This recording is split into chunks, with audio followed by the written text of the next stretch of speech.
Tavalier, ATHLEAN-X.com. I know, I said it, the best ab exercise ever, but you know me by now, I wouldn't come to a gunfight with a knife.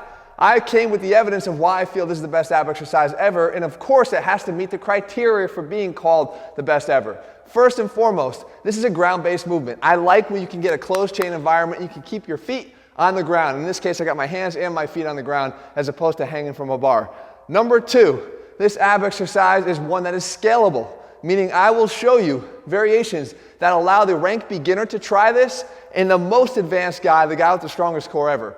Number three, I allow this exercise to be performed anywhere. I'm going to show you how you can do this in the gym, or if you're at home, even better, I'm going to show you how you can do this with nothing but a pair of socks. And then finally, this ab exercise meets the all-important criteria of targeting those areas of your core that oftentimes get overlooked, or more importantly, do not get trained together. Forget the isolation ab movements, guys. If you want to train your core, you better do two things. You better learn how to integrate as many muscles in the core together at one time as possible. This will do that. And number two, you better learn how to train for stability and not strength, because the primary purpose of your abs is not to be strong.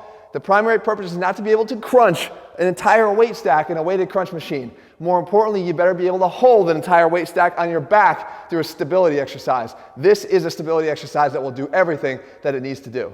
So, with that being said, let's start taking a look at the progression.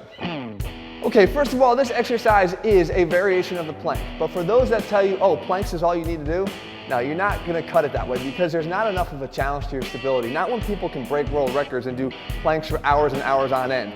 You have to be able to still provide the challenge, and we can do that by moving our limbs in space. That is going to provide a dynamic challenge for the stability of your core, right? Stability is only challenged when you have other things that are moving.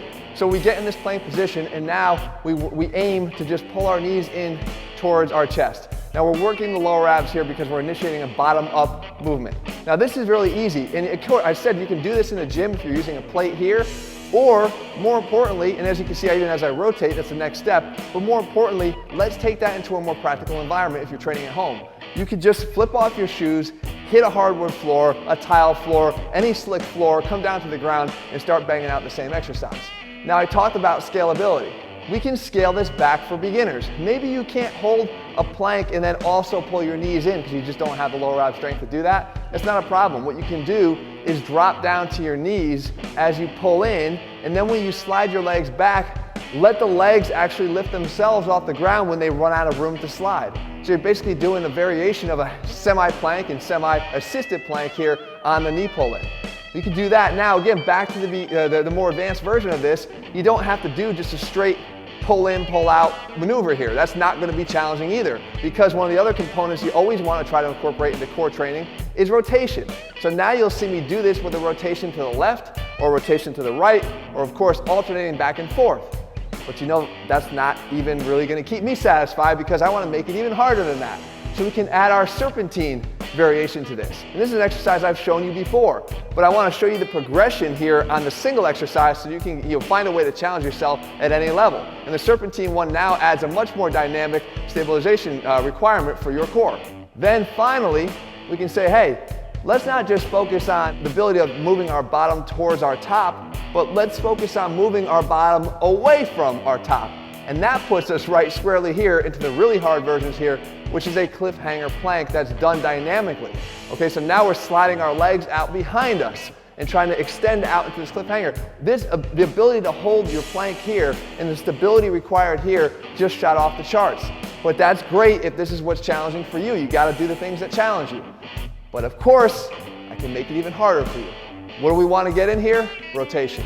So what we do is we push ourselves out into the cliffhanger and we rotate at the same time. And this is the coup de grace. Now I'm not saying that this is the ultimate ab exercise here. The variation that is challenging to you in this sequence, that is the ultimate ab exercise, and that's the one that you should be performing. And as you get better and stronger, then the next one you should be doing is the next hardest in line. I hope you guys found this helpful. You know, these are the ab exercises that help to carve up the midsection that you want. Remember, you gotta hit every single area of your core if you want a complete midsection.